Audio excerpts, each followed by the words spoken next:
சில்லறை தட்டுப்பாட்டால் சென்னை கோயம்பேட்டில் காய்கறிகள் விற்பனை தொடர்ந்து மந்தமான நிலையில் இருக்கிறது. இது பற்றிய கூடுதல் தகவல்களை செய்தியாளர் ரகுவரனிடம் கேட்கலாம். ரகுவரன், காய்கறி சந்தைக்கு வரும் மக்கள் கிட்ட இருந்து செல்லாத நோட்டுகளை வணிகர்கள் வாங்குறாங்களா? அவங்களுக்கு சில்லறை தரப்படுகிறதா? நாம் தற்போது கோயம்பேடு காய்கறி சந்தையில் இருக்கிறோம். எப்பொழுதுமே மக்கள் கூட்டம் அதிகமாக இருக்கக்கூடிய இந்த காய்கறி சந்தையில் வார விடுமுறை நாட்களில் கூட்டம் அதிகமாகவே இருக்கும்.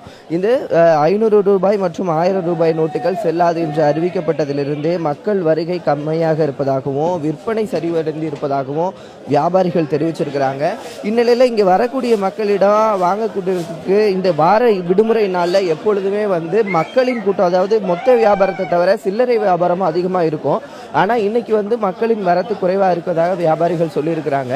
அதே இல்லாமல் 500 ரூபாய் மற்றும் அந்த பழைய 500 ரூபாய் மற்றும் 1000 ரூபாய் நோட்டை வாங்கினாதான் இங்கே வியாபாரம் நடைபெறுவதாகவும், மற்றபடி 2000 ரூபாய் கொடுத்தா கூட சில்லறை கொடுக்கறதுக்கு இங்கே விற்பனை நடைபெறுவதில்லை அப்படின்னு சொல்லியிருக்காங்க. மொத்த வியாபாரம் நடைபெறக்கூடிய சுகுமார் அவர்கள் நம்முடன் இருக்கிறார். அவரிடம் கேட்பலாம் விற்பனை எப்படி நடைபெறுதுன்னு. சார், இங்கே எப்படி வியாபாரம் நடைபெறுது?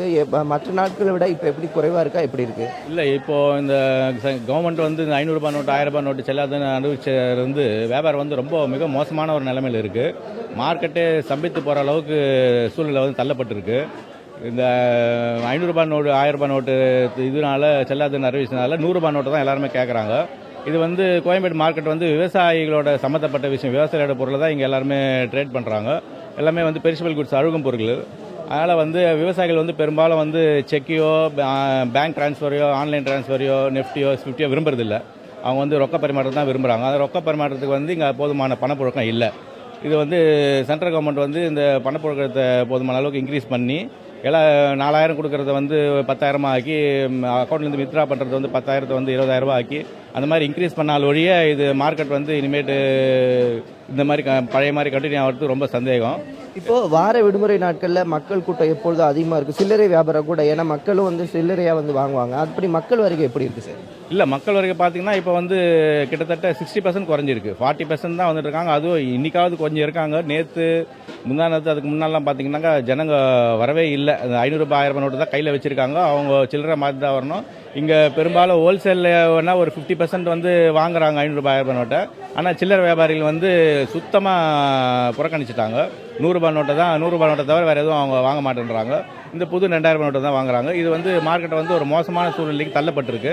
இந்த நிலை நீடிச்சா ரொம்ப கடுமையான விலையேற்றங்கள் கூட ஏற்படலை. ஏன்னா அங்கேருந்து சரக்கை கண்டிப்பாக அனுப்ப மாட்டாங்க. இங்கேருந்து மணி டிரான்ஸ்ஃபர் ஆகலைன்னா இதே நிலை, அதாவது இந்த சில்லறை தட்டுப்பாடு இதே நிலை நீடித்தால் விலைவாசி ஏறுவதற்கு வாய்ப்பு இருப்பதாகவும், அது மட்டும் இல்லாமல் 15,000க்கும் மேற்பட்ட மூட்டை தூக்கும் தொழிலாளர்கள் இங்கே வேலை செஞ்சுட்டு இருக்காங்க.